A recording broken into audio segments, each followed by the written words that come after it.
Somewhere in the middle of a perfectly successful life, a quiet question starts to creep in. Is this really it? Not because anything is obviously broken. From the outside, things look good, maybe even great. But underneath that, something feels off. And here's the problem. When nothing is obviously wrong, it's incredibly easy to ignore the part of you that knows something isn't right until something forces you to pay attention. For me, that something was 2 heart attacks. Not just any 2 heart attacks, 2 widowmaker heart attacks, 2 fully occluded left anterior descending artery heart attacks. The kind that don't usually come with a second chance, let alone 2 second chances. And when you go through something like that, as you might imagine, everything changes. Or at least you think it does. Because here's the truth I had to confront. After my first heart attack in 2016, I made changes. I got healthier. I changed my diet. I saw the cardiologist regularly. I was on top of all my lipid panels and blood work and stress tests. I gave up drinking alcohol. I did all the right things. But I didn't fully change how I was living. I was holding parts of myself back, still waiting, still playing within the lines of a life that looked right, but yet didn't feel fully alive. It wasn't until the second one that it really hit me. Life isn't just fragile, it's finite. And the cost of waiting to be who you really are is a price most people don't realize they're paying.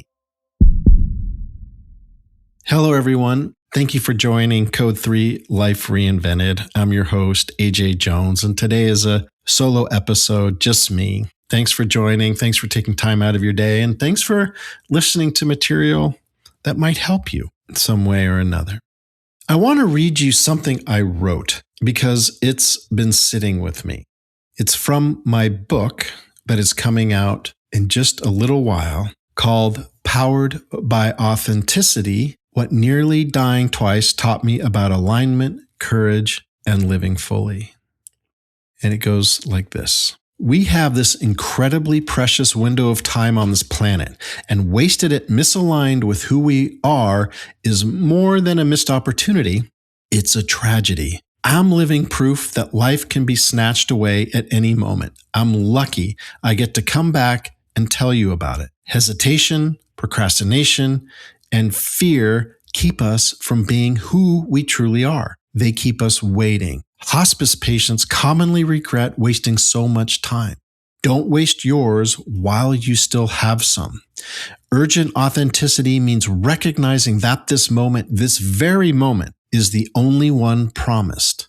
Ask yourself, am I being true to myself? Am I pursuing what really matters to me? If this were my last day, would I be proud of how I'm living it? That's the question right there. Would I be proud of how I'm living it? It being my life. That's what this episode is about. And I want to give you something practical, something that forces you to confront that question honestly. Would I be proud of how I'm living it? It's called the Mortality Motivation Exercise. And it's simple, but not necessarily easy. You don't need a heart attack to wake up. This exercise gives you that perspective on demand. It creates clarity. It shows you the gap between how you're living and how you actually want to live. And more importantly, it gives you a way to start closing that gap immediately. So here goes. Step 1, get a pen or a writing instrument, a piece of paper. Okay. Next, set a timer for 5 minutes. And write your obituary as if you died today. I know it's a little morbid, it might be uncomfortable, but write your obituary as if you died today, not the version you wish people would say, the version that's actually true. How did you spend your time? With whom did you spend your time? What did you prioritize? How did you show up in your relationships? What did you avoid? What didn't you say or do? This part requires complete and total honesty. Dare I say, radical honesty. And again, I really encourage you to not write with the perspective of how you hope people would write, but rather what is the truth today. And it might be hard to face this as you write down your obituary. Because most people already know they're out of alignment. They don't slow down long enough to admit it. So here's step 2. Now you're going to write your ideal obituary. If you lived aligned with who you really are, what would you say? Who did you become? What did you prioritize? With whom did you spend your time? What did you have the courage to do? What mattered most? How did your authenticity show up? And be specific for the ideal obituary.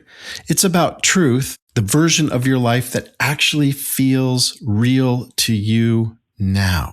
Okay, so now you have 2 obituaries. The first step was to write your obituary in current state today, the real one, the one that might be uncomfortable, the one where you might see that you're not showing up in a way that you hoped you would be. You have a second obituary. This is your ideal obituary. This is how you showed up or wish you showed up. Okay. Now, the next step here, and this is where, things will change. Look at the gap between the 2. Go side by side on this exercise. And what's that gap? Well, I guess in some ways you could say this is your life. That's the space between where you are, current state, and who you know you could be. I don't know about you, but that feels like it lands with me. And who you know you could be. And here's something that's the key. Don't try to fix everything as you're looking at if you do a proverbial gap analysis between today's real world, super truthful, radically honest obituary and the ideal case obituary. When you do the gap analysis, don't try to fix everything because that can be daunting and we might face some internal resistance. Instead, I encourage you and invite you to pick one thing, just one thing, one action you can take in the next 24 hours that moves you closer to that second version. Maybe it gets you all the way there, but at least it's a step closer. And you do it not someday, not when things calm down, not when the kids move out of the house and you become an empty nester, not when it's convenient, because there's really never a convenient time to do anything, in my opinion. You just do it. You're going to do this tomorrow. One thing that moves you closer. And all this isn't about being dramatic. It's about being honest. Because the truth is, most people don't change until they're forced to. And there's a lot of research around this and how our brains operate, the role of the amygdala, how our brain are wired over millions of years. We don't change typically until we're forced to. Forced change is typically where we see a lot of change, not volunteer change. But by then, the cost is a lot higher. What's that? AJ, what are you talking about cost? Well, it could be relational costs. The relationships that you've had. It's the grip of regret on your soul of not doing something when you could have, when the time was then, i.e. now, to start writing that book, to start reaching out to more people, old friends, to get involved in the community garden, whatever it is, those are costs. So the costs go up. But I'm here having this episode or this conversation with you basically to say you don't need a wake-up call to start living differently. You just need to stop waiting and you have to take steps. You're going to have to get out of autopilot mode. And that's why oftentimes it's really good to just find micro steps, identify one thing that you can increment forward and commit to it. In the next 24 hours, you'll do this. In the 24 hours after that, you'll do this. In the next time period, you'll do the following thing that gets you closer to where you want to be. So take the time to do this exercise. Look at the gap and take that one step, because in the end, the life you're remembered for is the life you choose to live starting right now.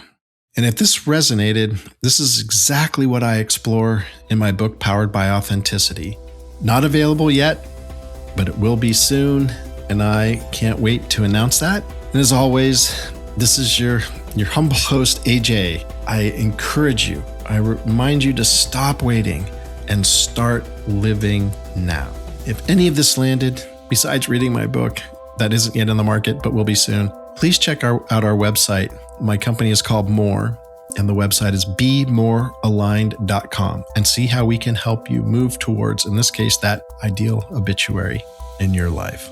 Thanks for listening. I hope you have a great day. I'll be in touch with you soon.